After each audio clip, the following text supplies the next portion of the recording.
আসসালামু আলাইকুম। Recipe by beauty চ্যানেলে আপনাদেরকে স্বাগত জানাই। আজ আপনাদের সঙ্গে শেয়ার করব মসুর ডাল, সজনে ডাঁটা, আলু আর ডিম দিয়ে হাতে মেখে খুবই সুন্দর একটা রেসিপি। এই রেসিপিটা খেতে ভীষণ ভালো হয়। আপনারা এই রেসিপিটা সেহরিতে রান্না করে খেয়ে দেখতে পারেন। খুব অল্প সময়ের মধ্যে কিন্তু রান্নাটা হয়ে যায়। অবশ্যই আপনারা স্কিপ না করে পুরো রেসিপি দেখে নেবেন। আশা করছি আপনাদেরকে ভালো লাগবে।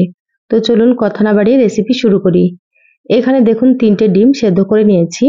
ডিমগুলো সেদ্ধ করে খোসা ছাড়িয়ে খুব ভালোভাবে ধুয়ে পরিষ্কার করে নিয়েছি। এখানে আমি ৩টে ডিম নিয়েছি, আপনারা আপনাদের পরিমাণ মতো নিয়ে নেবেন। আর নিয়েছি ২৫০ গ্রাম মতো সজনে ডাঁটা ছোট ছোট করে কেটে নিয়েছি।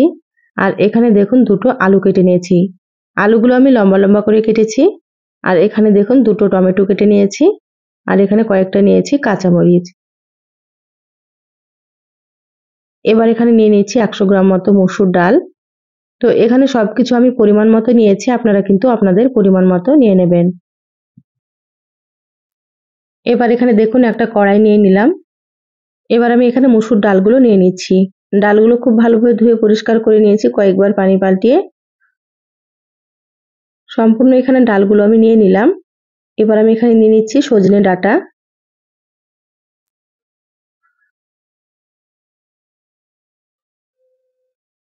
এবার আমি এখানে দিয়ে দিচ্ছি টমেটো কুচি।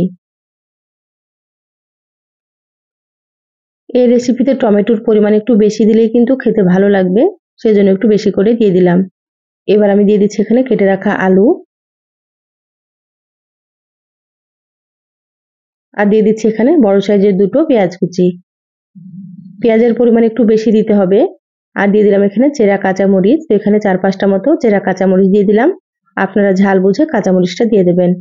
এবার আমি এখানে দিয়ে দিলাম স্বাদ মতো লবণ। ১ চা চামচের থেকে একটু বেশি দিয়ে দিলাম লবণ। আপনারা একটু পরিমাণ মতো লবণটা দিয়ে দেবেন। এবার আমি দিয়ে দিচ্ছি ১/২ চা চামচ হলুদ গুঁড়ো। ১/২ চা চামচ দিয়ে দিচ্ছি ধনিয়া গুঁড়ো। আর এখানে ১/২ চা চামচ দিয়ে দিচ্ছি জিরা গুঁড়ো।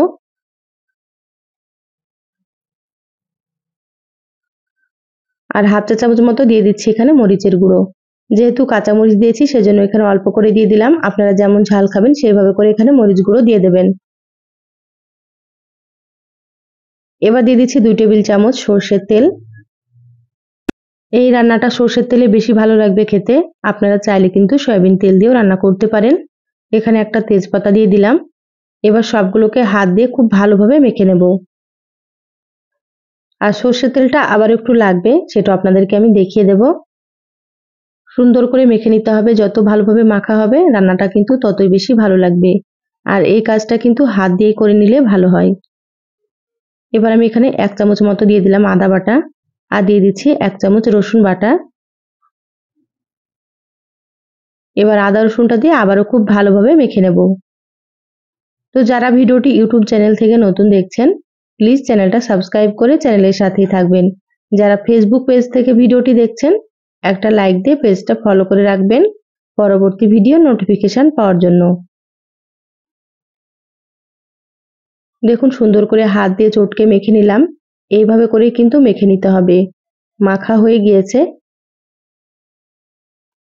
এবার আমি এখানে দিয়ে দিচ্ছি পরিমাণ মতো পানি সেদ্ধ হওয়ার জন্য। তো এখানে একটু বেশি করে পানি দিতে হবে যেহেতু সবগুলো সেদ্ধ হবে। তো প্রায় ৩ কাপ মতো আমি এখানে পানি দিয়ে দিচ্ছি। পানি দিয়ে খুব ভালোভাবে একটু নেড়েচেড়ে নিচ্ছি।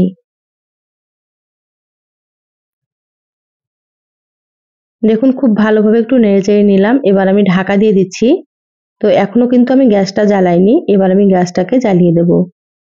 তারপরে রান্না করে নিয়েছি প্রায় ৫ থেকে ৬ মিনিট মতো। এবার আমি ঢাকাটা খুলে নিলাম। এবার এইভাবে করে একটু নেড়েচেড়ে নিতে হবে। আর গ্যাসের আঁচ মিডিয়ামে রেখে রান্নাটা করে নিতে হবে। তাতে করে খেতেও বেশ ভালো লাগবে। আর এগুলো সুন্দর মতো সেদ্ধও হবে। তো আবারও আমি ঢাকা দিয়ে দিচ্ছি।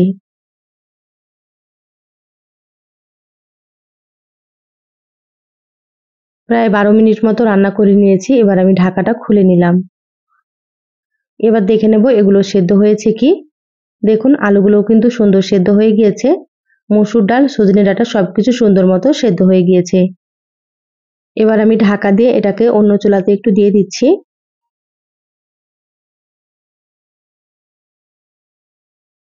তো এখানে আবার আমি একটা কড়াই দিয়ে দিলাম। এবার দিয়ে দিচ্ছি এখানে 2 টেবিল চামচ মতো সরষের তেল। তেলটা প্রথমে খুব ভালোভাবে একটু গরম করে নিচ্ছি। তেল গরম হয়ে গিয়েছে, এবার আমি এখানে সেদ্ধ করা ডিমগুলো দিয়ে দিচ্ছি। ডিমগুলোকে হালকা করে একটু ভেজে নেব। হালকা ভেজে নিতে হবে, তাহলে খেতে ভালো লাগবে। তো সামান্য একটু দিয়ে দিলাম হলুদ গুঁড়ো। সজনে ডাঁটা ও ডিমের রেসিপি অনেক রকম খেয়েছেন, তো এইভাবে একবার রান্না করে খেয়ে দেখবেন। খেতে কিন্তু ভীষণই ভালো হয় এই রেসিপিটা। দেখুন গ্যাসের আঁচ মিডিয়ামে রেখে ডিমগুলো আমি হালকা করে একটু ভেজে নিচ্ছি। খুব বেশি কড়া করে ভাজলে কিন্তু ডিম খেতে ভালো লাগবে না, উপরটা শক্ত হয়ে যাবে। সেজন্য এইভাবে হালকা করে ভেজে নিতে হবে। ডিমগুলো ভাজা হয়ে গিয়েছে, এবার আমি তুলে নিচ্ছি। ডিম তুলে নিলাম। ওই তেলের মধ্যে দিয়ে দিলাম একটা শুকনো মরিচ আর দিয়ে দিচ্ছি এখানে হাফ চা চামচ গোটা জিরা। এবার এগুলোকে একটু ভেজে নেব, যাতে করে সুন্দর একটা ফ্লেভার হয়।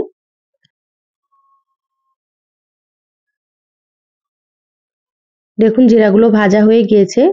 এবার আমি এখানে দিয়ে দিচ্ছি পেঁয়াজ কুচি। তো এখানে অল্প একটু দিয়ে দিলাম পেঁয়াজ কুচি, যেহেতু আগে পেঁয়াজ দিয়েছি সেজন্য অল্প করে দিয়ে দিলাম। এবার পেঁয়াজগুলোকে নেড়েচেড়ে একটু ভেজে নেব।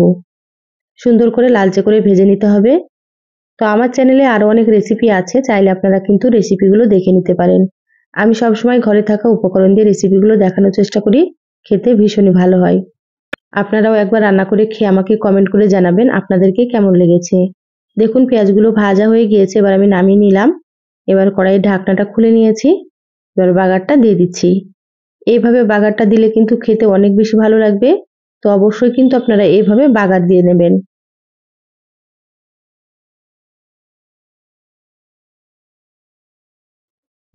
এবার আমি এখানে ভেজে রাখা ডিমগুলো দিয়ে দিচ্ছি। ডিমগুলো দিয়ে খুন্তি দিয়ে এভাবে করে একটু কেটে নেব। তাতে করে মশলা সুন্দর মতো ডিমের ভেতরে ঢুকবে আর ডিমটাও খেতে ভালো লাগবে। তো আপনারা চাইলে কিন্তু ছুরি দিয়েও কেটে নিতে পারেন, তারপরে এখানে দিতে পারেন। তো আমি এইভাবে করে খুন্তি দিয়ে কেটে নিচ্ছি।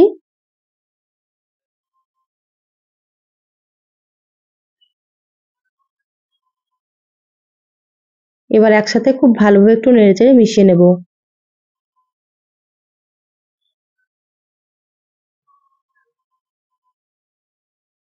ঢাকা দিয়ে আবারও 5 মিনিট রান্না করে নেব, তাতে করে ডিমের ভেতরে খুব সুন্দর মতো মশলা ঢুকবে আর ডিমগুলো খেতে ভালো লাগবে। দেখুন 5 মিনিট রান্না করে নিয়েছি, ঢাকাটা খুলে নিলাম। আবারও সুন্দর করে একটু নেড়েচেড়ে নিচ্ছি। আর এই রান্নাটা কিন্তু এরকমই রাখতে হবে, কারণ এটা নামানোর পরে অনেকটাই কিন্তু ঘন হয়ে যাবে। সবকিছু কিন্তু সুন্দর মতো সেদ্ধ হয়ে গিয়েছে। এবার আমি এখানে দিয়ে দিচ্ছি হাফ চা চামচ মতো গরম মশলার গুঁড়ো। আর এখানে দিয়ে দিচ্ছি কিছুটা পরিমাণে ধনিয়া পাতা কুচি।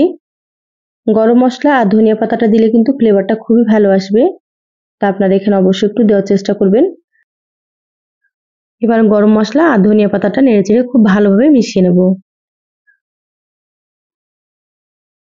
দেখুন রান্না হয়ে গিয়েছে, এবার গ্যাস বন্ধ করে দিচ্ছি। ঢাকা দিয়ে 5 থেকে 6 মিনিট রেখে তারপর আপনাদেরকে দেখাচ্ছি।